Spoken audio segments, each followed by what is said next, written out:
魏无羡含着一口饭，眨巴了下眼，囫囵道：“什么钥匙？”待到吃完饭，上了楼，魏无羡就知道钥匙究竟是什么了。早先蓝忘机曾说要帮他结丹，魏无羡那时只是随意听了一耳朵，起初片刻的诧异后，便不再放在心上。倒不是说他觉得蓝忘机只是信口胡说，可饶是蓝忘机有心帮他，这事也断不是一两天能成的。但眼下一看蓝忘机这架势，魏无羡才知道自己可真是太小看他了。他没想到蓝忘机竟是连现成的心法都准备好了，只招呼他坐下，便有条不紊地将运气凝神之窍门一一传授于他。魏无羡本不以为然，心想：就这身体里那点微乎其微的灵力，光是寻得所在都如大海捞针，更别说还得收聚起来，那岂不是比登天还难？可这心法的效用却远远超乎他的预期。有蓝忘机为他运转心法时，魏无羡体内那几缕灵力便仿佛得了指引，有了方向，变得清晰明朗了起来。不过一旦蓝忘机撤力，就又回到了溃不成军、散乱无章的老样子。蓝忘机淡淡道：“不急，明日你可自行钻研。”魏无羡点头应下，随即又反应过来：“等等，我去钻研了，那你干什么？”蓝忘机顿了顿，只道：“我闭关。”蓝忘机一脚已经踏进房门，魏无羡却还挂念着那两坛子美酒，身子一歪，几步上前追问道：“慢着慢着，你闭关归闭关，带酒进去做什么呀？”蓝忘机道：“喝。”魏无羡一怔，木木地重复：“喝。”魏无羡双目睁得滚圆：“你喝？”蓝忘机沉默片刻，垂眉敛目，草草地道了一句：“故人继承。”便消失于门扉间，只剩魏无羡呆愣在原地。所以呢，继承跟喝酒有什么关系？别人家的继承都千般禁忌，尤其禁止饮酒作乐，他们蓝家非要反其道而行之，平时里滴酒不沾，到了这时候反而大饮特饮，这都什么奇特的习俗？魏无羡瞠目结舌了好一阵，心中震惊刚刚退潮，却又陷入了另一种滋味更为古怪的震惊当中。故人是什么故人啊？面子这么大，能让蓝湛在夜猎当头，都要特意抽一天时间出来为他闭关祭奠。越是这么想着，思绪就越发不得安宁。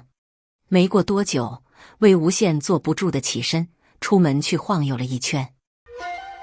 回来时，魏无羡看见蓝忘机依旧房门紧掩，鬼知道在门那边做些什么，心情比之前更加烦躁了，有如芒刺在背。他样样不乐地回了房，强迫自己沉下心来继续钻研。可那又谈何容易，就凭他那一丝半缕的灵力，好不容易凝聚起来，心神稍一松懈，就又不知飘到哪里去了。折腾了快一宿，魏无羡已是灰心丧气，越发要认了命。就这破身子，竟还妄想结丹，那跟逆天改命又有什么区别？况且，要是这世上真有这种稳固元神、保护身心不受邪气反噬的法子，那我上辈子也不至于……想到这里，魏无羡心里猛地刺了一下，不允许自己再想下去了。毕竟这世间是不存在这种假设的。况且他上辈子一败涂地，如今重来一次，倒也算不得什么坏事。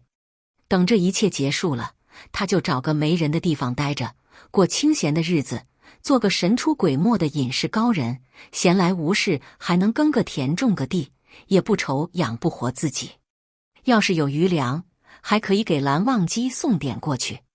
毕竟这回若不是多亏了他，自己这一回来估计就得让乱棍打死了。不过话说回来，蓝湛喜欢的人究竟是谁啊？以魏无羡现在的心境，自然是没法再钻研心法了。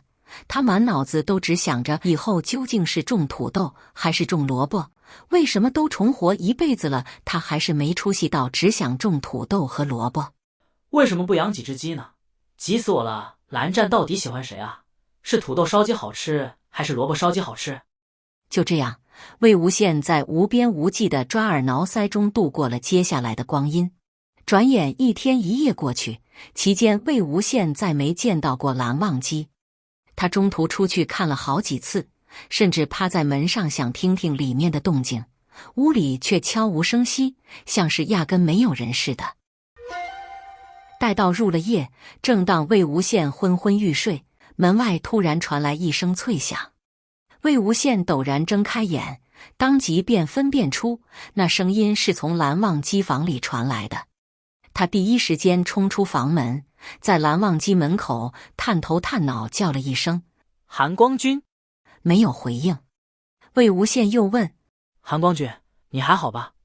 门里还是一片寂静。魏无羡心想，反正这心法是练不出个什么名堂了，在这屋里待了一整天，都快把我给憋坏了，不如就进去看看。要是问起来，就说是听见异响，害怕出了什么事，这个理由也算是堂堂正正吧。这么想着，他真的打开了蓝忘机的房门。客栈里的房间普遍不大，站在房门口便能一眼望到头。一进门，映入眼帘的是散落满地的瓷片，想必方才那声脆响就是酒坛摔碎在地发出来的。魏无羡正想大呼一声真是暴殄天物，目光一抬，就看见坐在桌边的蓝忘机。他坐得端端正正，衣服纹丝未乱，连抹额都齐齐整整，看起来正常极了。可他的双手双脚却被人用绳索紧紧地绑了起来。魏无羡大惊失色，赶紧冲上前去，来不及请示就取出臂尘，将绳索一举斩断。魏无羡一边为蓝忘机将缠在身上的绳子解开，一边询问他，怎么回事？韩光君，是谁把你绑起来的？你有没有伤到哪里？可蓝忘机一直微垂着头，一语不发。